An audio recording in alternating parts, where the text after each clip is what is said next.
payroll is key to every business. And payroll is key to the UK economy. Is your payroll team trained and qualified, and are they supported properly? Why is this something that we need to care about? Oh, Danielle. Yeah, I'm so pleased you've asked that question. It plays a really significant part in the economy. £378 billion in taxes were collected by payroll professionals. That was in the 2022 tax year. It's a super important role. There's a lot of responsibility within that role to make sure that that's correct. There are over 100,000 people involved in payroll out in the UK. Payroll professionals should be celebrated every day.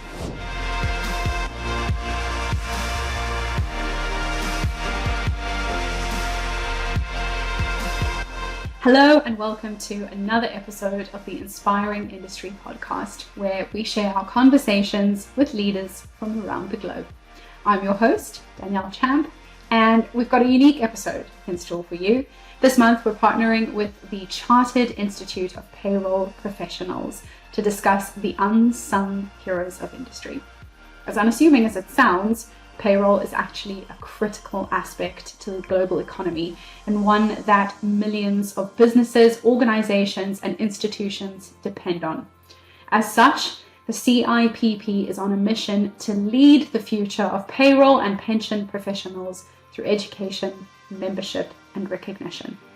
Today, I'm joined by Jason Davenport, who serves as the company's CEO. And amongst his many duties in leading the company, Jason is on the Be the Business Mentor, a central government initiative that supports the SME sector and is designed to help improve productivity. But I won't get into too much detail about his background because he is joining me to discuss that himself. We'll cover his approach to leadership, the importance of payroll in all industries, and how he's tackling economic challenges in the UK. So, without any further ado, let's get into it. Firstly, thanks so much, Jason, for taking the time to speak with me today. And I have loads of questions about your career, but also obviously about the Chartered Institute of Payroll Professionals, which is why we're here today. So, Yes. To get us started, could you just tell me a little bit about who you are and the industry expertise that you bring to the conversation? Certainly, yes, yeah. And thank you, Danielle, for this opportunity. I am now CEO of the Chartered Institute of Payroll Professionals, and I have to say I've spent all of my working career within the payroll industry. I started out within construction, and actually spent 10 years within construction delivering in-house payrolls, weekly payrolls. So learned all the working rule agreements and the different national joint council rules for construction work. I found that super interesting. That's what kept me there for over a decade.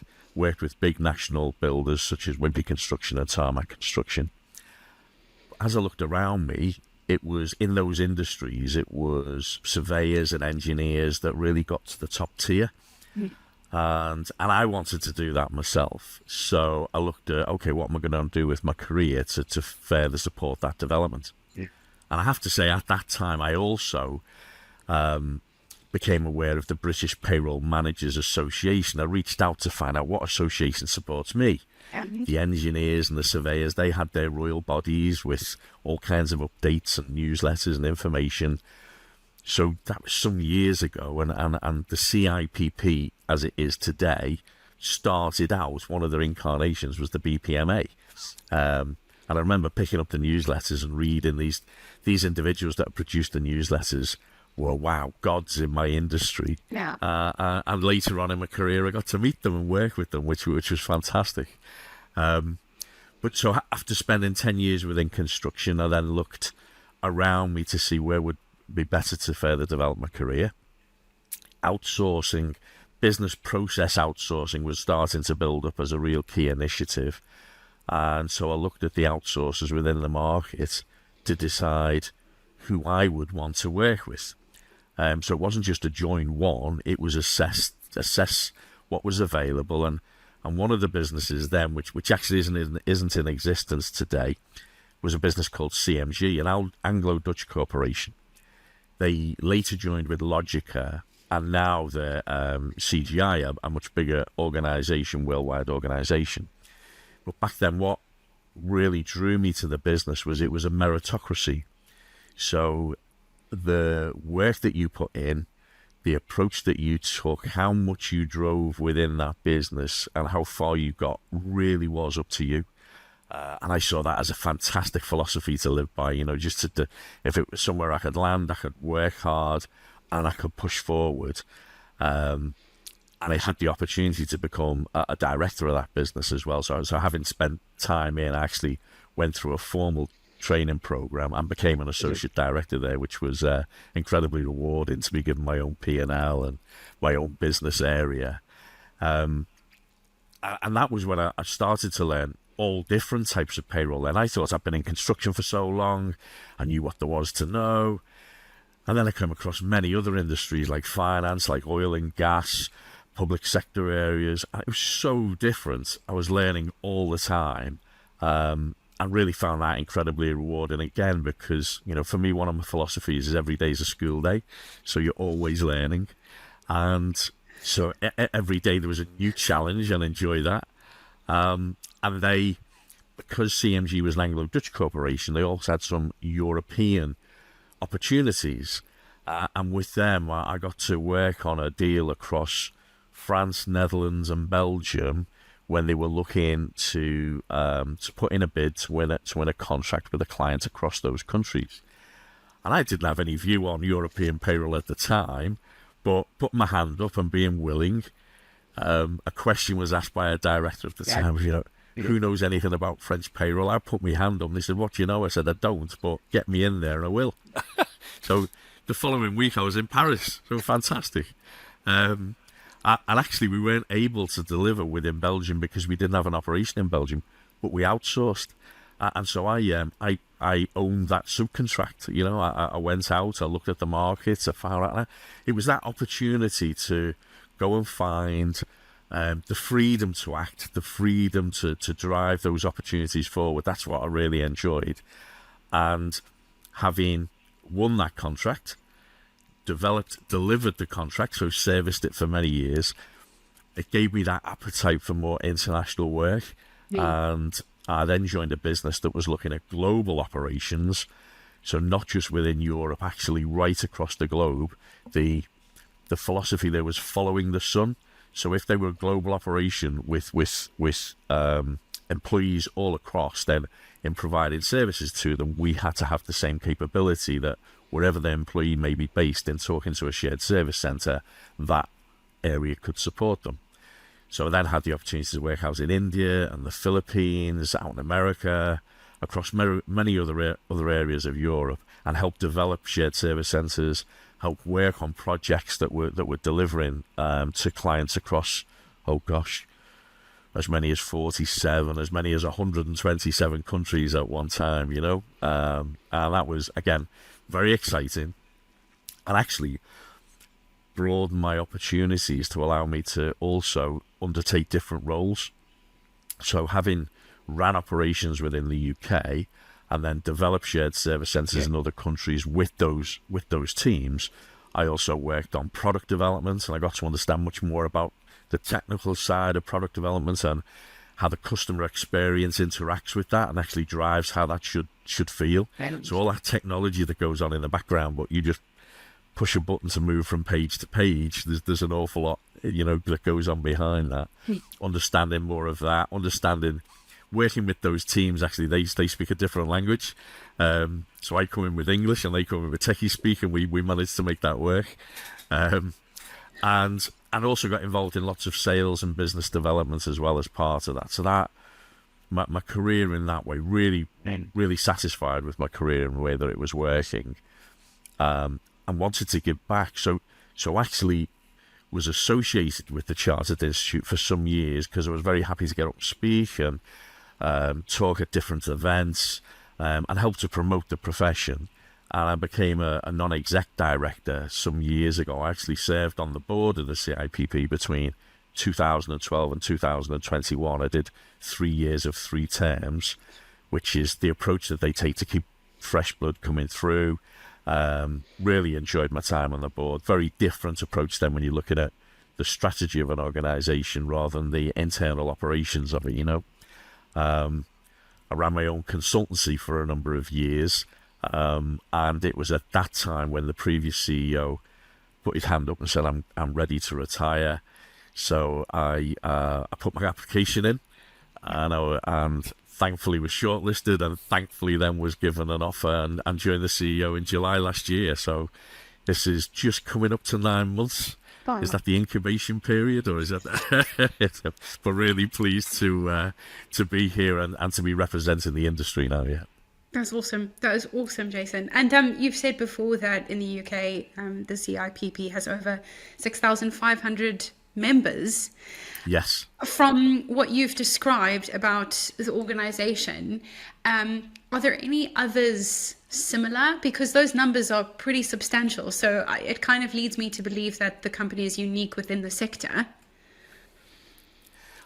So within the sector, we are here to represent the payroll profession. Yeah. I'm very deliberately, I've looked to push forward over the years to get to Royal Chartered status, for example. Yeah. We got that in 2011. And to help our membership be regarded in the same light as accountants and engineers, to have individual chartered membership. We've been able to offer that since 2017, and so individuals can join us as associates and affiliates, and from a student level or from a junior member level, and we have designations that support their career throughout, from full member based on experience, and then you can go right through to become, as I say, chartered member or a fellow, which is reflection of other chartered institutes, and it reflects the status and the professionalism of the individuals that are working through on their career journey. And I mean, just from the extensive experience that you've had into becoming CEO, I get a sense that there have been loads of moments of needing to persevere through challenges of getting there. So could you tell me a little bit more about sort of the challenges you've had to overcome to get to where you are today, and how you apply that to your leadership as CEO? So I guess we all look at challenges, hurdles in different ways. The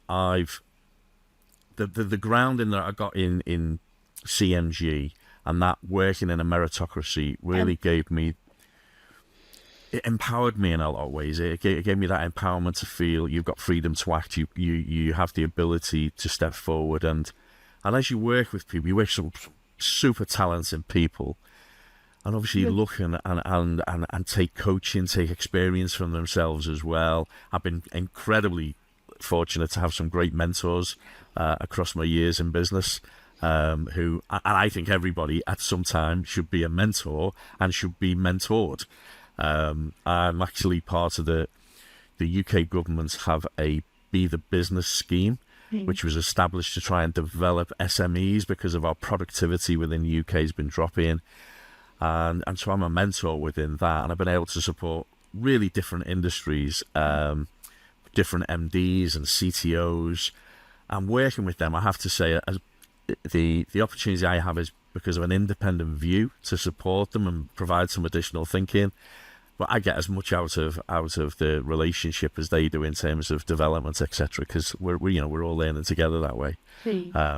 So I think in terms of challenges, I have to say, as a father of three, one of the biggest challenges was ensuring that our home life stayed together, etc. Because working globally takes you away a lot. Sometimes I'd literally just be coming home to collect a suitcase and go to a different country. And so during the course of my career, I have taken decisions where it's right. Global was good when I was there and when I was doing it, but then it was the right time to step back and take up a UK role. In fact, the role today as CEO has quite a lot of travel as part of that. And again, I plan that out with my wife and with the children so they understand where I'm going to be, when I'm going to be. And wherever possible, it's nice to bring them along on the journey. Absolutely, absolutely. And I think with that, Jason, because I think payroll as a whole is something that I think a lot of us, even though it is instrumental in our work, it is a role that is very unassuming and is very behind the scenes. So as someone who is leading that organization, could you tell me a bit about the challenges that you might face within what you do itself on a regular basis? Yeah, well, we're a not-for-profit organisation, the Chartered Institute. So any surplus that we create through membership, through training, we look to reinvest that back into the organisation. That in itself means, okay, that's great. I don't have stakeholders as a PLC would, or venture capitalists as somebody that was owned in that kind of manner. But what I do have, I have to report to a board. I have to ensure that board is satisfied that financially we're doing the right things in the right way, and we are creating surplus in order to reinvest. So those dynamics still exist within the business as you would expect, because you've got to be successful in order to continue to carry on. I think what I'm really pleased about with the team that I have here is there's such a talented team with such a variety of skills. Because as a business that presents to membership and provides all of the benefits to membership of knowledge and awareness and legislation, we have to have teams of people that can support that. The advice lines, incredibly talented people that are answering the advice lines. That's actually our crown jewel. It's a service that I use myself, and I just want to double check, have I got the right answer to this question? We have magazines and newsletters, and again, really creative people that are putting that together. The content there is superb, and materials development teams that are producing the qualifications and the training that our education services team support all of the students on. Again, those guys, their day-to-day roles really varied. Speaking to students, speaking to tutors, talking with the broader teams, and making sure what's being delivered is right, because of course what we really want to be is relevant. We have to make sure that whether it's just news or whatever else we're pushing out is important to our membership. And we've got some people, some of the roles in our business, learning technologists. I didn't even know what this role was, I have to say. You know what, they're there producing the content and looking at the technology that's fresh and relevant and people want to consume today, because there's obviously some people are going through degree programs and some of that's classroom related. But since COVID, a lot more want to digest online, a lot more want to digest bite-sized rather than big, hefty, weighty pieces of education. And so we've had to shape what we have to offer in order to suit all of those needs, which is a challenge, but it's a great challenge. It's one you've got to step up to and say, okay, maybe we provide it this way. And again, always looking for feedback from the membership in order to help us how we do that. And actually our policy team, they're the guys that are out there, they're campaigning with governments, they're producing white papers, they're researching with the membership about different factors and different areas to represent, and help to put together some really interesting pieces for us to consider and then digest, and actually help us then digest when it comes into legislation. What does that mean and how is that going to be operated, Yeah. And I think that kind of leads nicely to my next question. You've alluded to the varying roles that keep the organization going. From your perspective, why is the work that the organization is doing is important? Why is this something that we need to care about? Oh, Danielle, you've given me such a great opportunity, but you're going to have to knock me off my soapbox if I take up too much time on this one. I'm so pleased you've asked that question, because what I want all of the listeners to hear and all the audience to hear is that payroll is key to every business, and payroll is key to the UK economy. And actually, it plays a really significant part in the economy. Payroll professionals, I'll give you a couple of statistics. they calculate pensions, the taxes and the national insurances that are deducted. Taxes alone, £378 billion in taxes were collected by payroll professionals. That was in the 2022 tax year. I received, in my position as CEO, I received a thank you from Jeremy Hunt, Chancellor of the Exchequer, for all of the contribution made by payroll professionals across the UK. And that was fantastic to hear. So it should be celebrated, you know, and that's a shame because most paydays go without celebration. Most paydays, it's just, yeah, it's right and it's accurate. And therein lies another key piece, that payroll professionals are super conscientious. They're about getting it right, getting it right first time and accurate. So at a big level, at a UK level, £378 billion in taxes collected means so much for the government purse to say, this is what we can provide public services on, this is the spending we can create. At a micro level, to an individual, to be able to receive their pay on time, accurately, to be able to go back to their families or their friends and go, right, we're going to plan this, we can budget for that. Again, it's a super important role. There's a lot of responsibility within that role to make sure that that's correct. And I was at a HMRC stakeholder conference recently where Jim Harrod, the CEO and the first permanent secretary of HMRC, he said how payroll professionals should be celebrated every day. He actually made that comment because of the work they do, just diligently day in, day out. And for all businesses, you know, it's a huge part of most businesses, the labour cost, and so getting it right is so important. Yeah. I'll get off the soapbox for a moment, but maybe I'll get back on again in a minute. Perfect. That's absolutely perfect, Jason. I want to talk about the sort of the broader industry and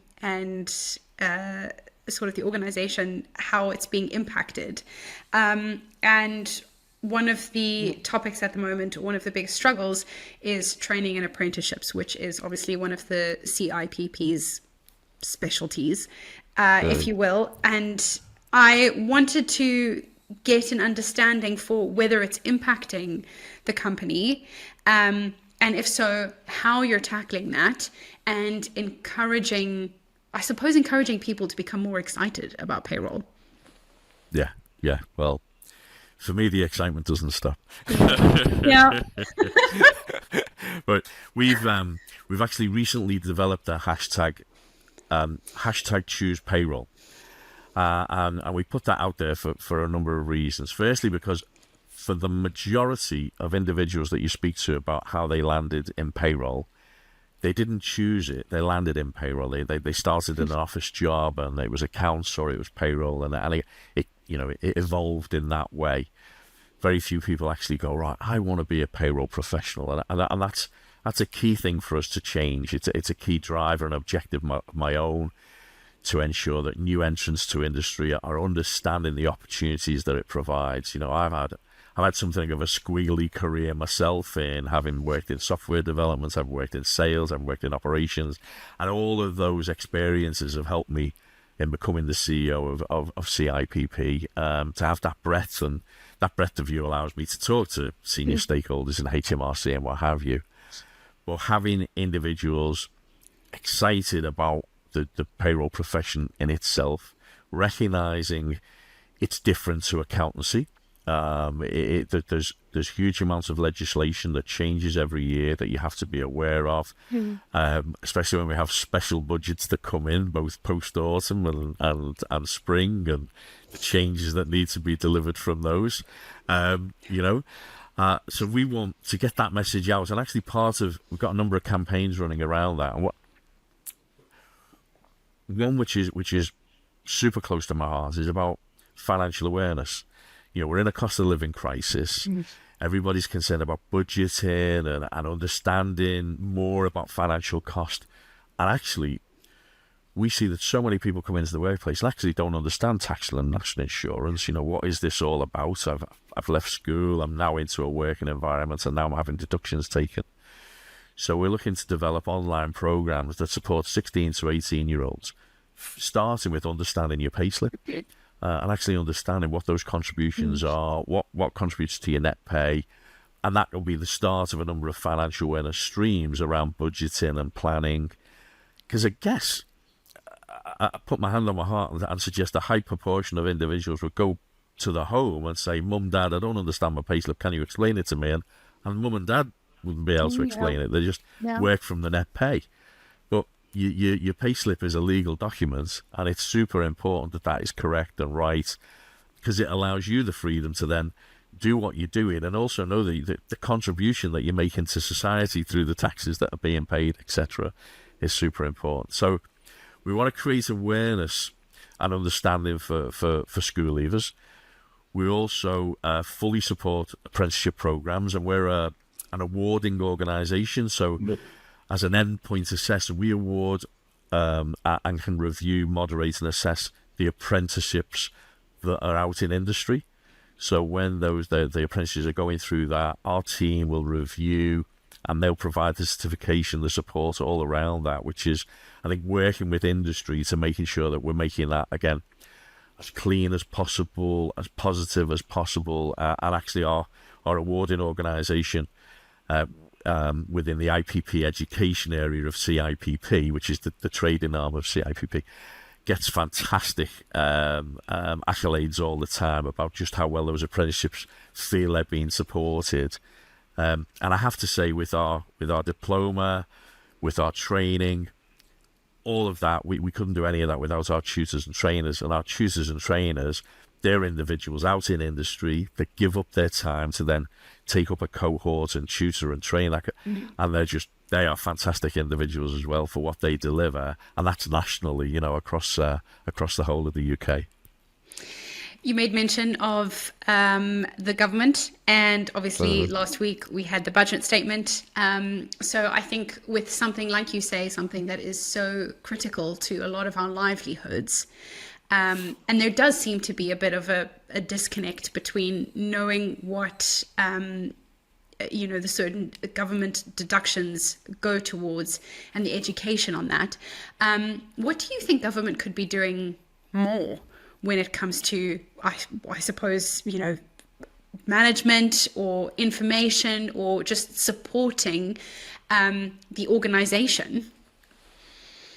As in CIPP or just broader organisations in itself? I think, well, government, there's an Office of Tax Simplification, and I think in and of itself it's got a challenge. Did not know that. Because if you consider just the layers of the different tax regimes, national insurance, and the different layers and bandings for that, for upper earning limits, and there is such a lot of legislation that's out there to be understood. I think HMRC are constantly looking for feedback and constantly looking how they can improve their web pages, how can they can improve. Their desire overall is for digital impact, and so that we will all, our responsibility and our relationship with HMRC will be more digital. We've got a whole program of making tax digital that's going on. We want everybody to have a tax account in that way. HMRC have developed an app to support that, and we're here to promote that and help that be understood by lots of people. But the challenge for the employer is how do they ensure that they're compliant to all of these different legislation changes, making sure they're embedded with the software, making sure that that's tested, because that's all the more present. You have to test the software continually. Whilst I started my career calculating by hand payslips, that's how old I am, Danielle. Now we rely on software to do those things, but you still have to test that software that it's doing it and test that it's properly embedded and working in the correct way.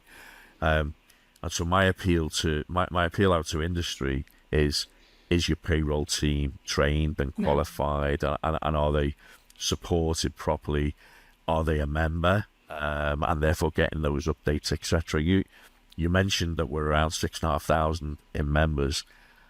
I have a good view that there are over 100,000 people involved in payroll out in the UK.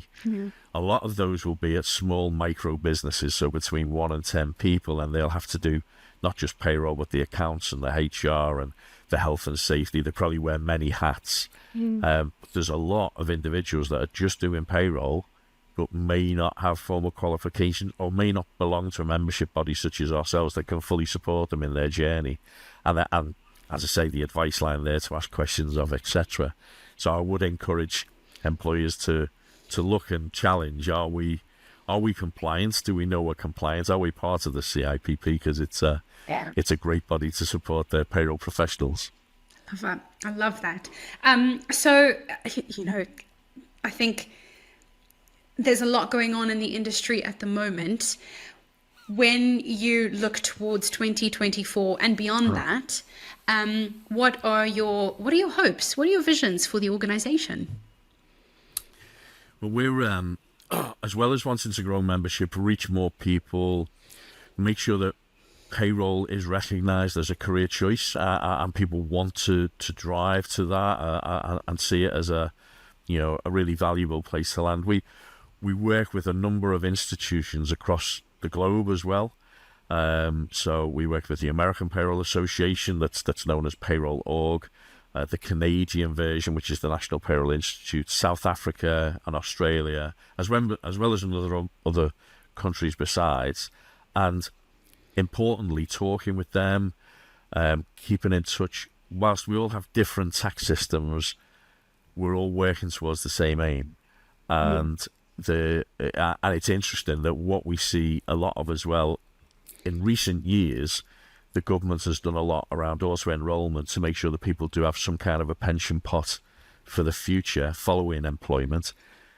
Those are exactly the same challenges that other countries like Australia, South Africa, they're all feeling that same pain and having to make some adjustments to make sure that individuals can be secure in retirement.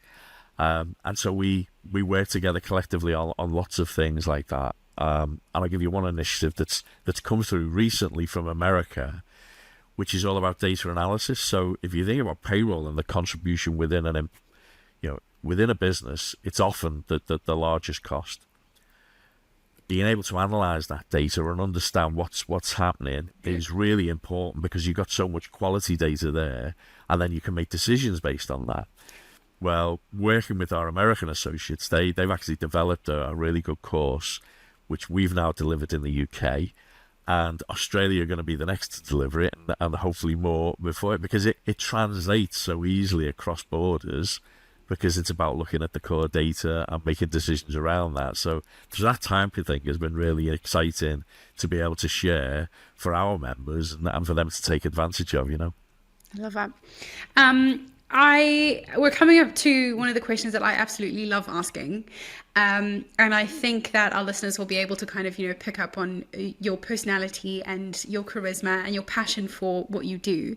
But I'd love to know, what do you consider the most rewarding aspect of your role as CEO? Well, I have to say, having the opportunity now to be an ambassador for the profession, that's hugely rewarding. And as a career choice, it can be, my days can be as diverse as I want them to be, if you like.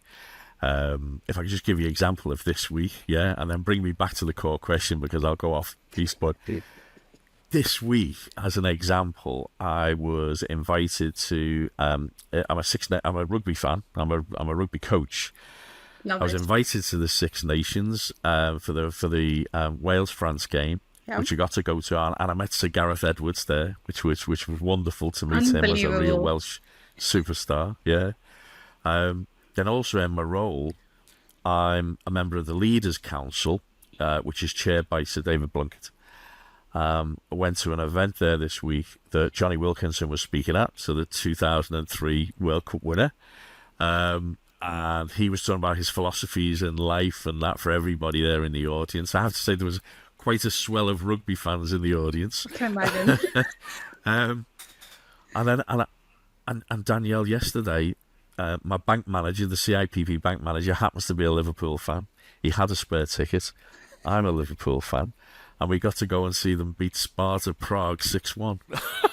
Which is 11-2 on aggregate. Oh my gosh. Incredible. So And that's all outside of work. There's lots of stuff going on inside of work, but lots of networking outside of work as well. Yeah, which is really fun.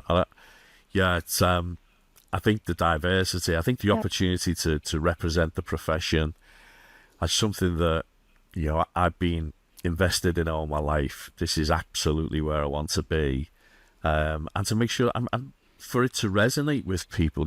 Payroll is a significant function.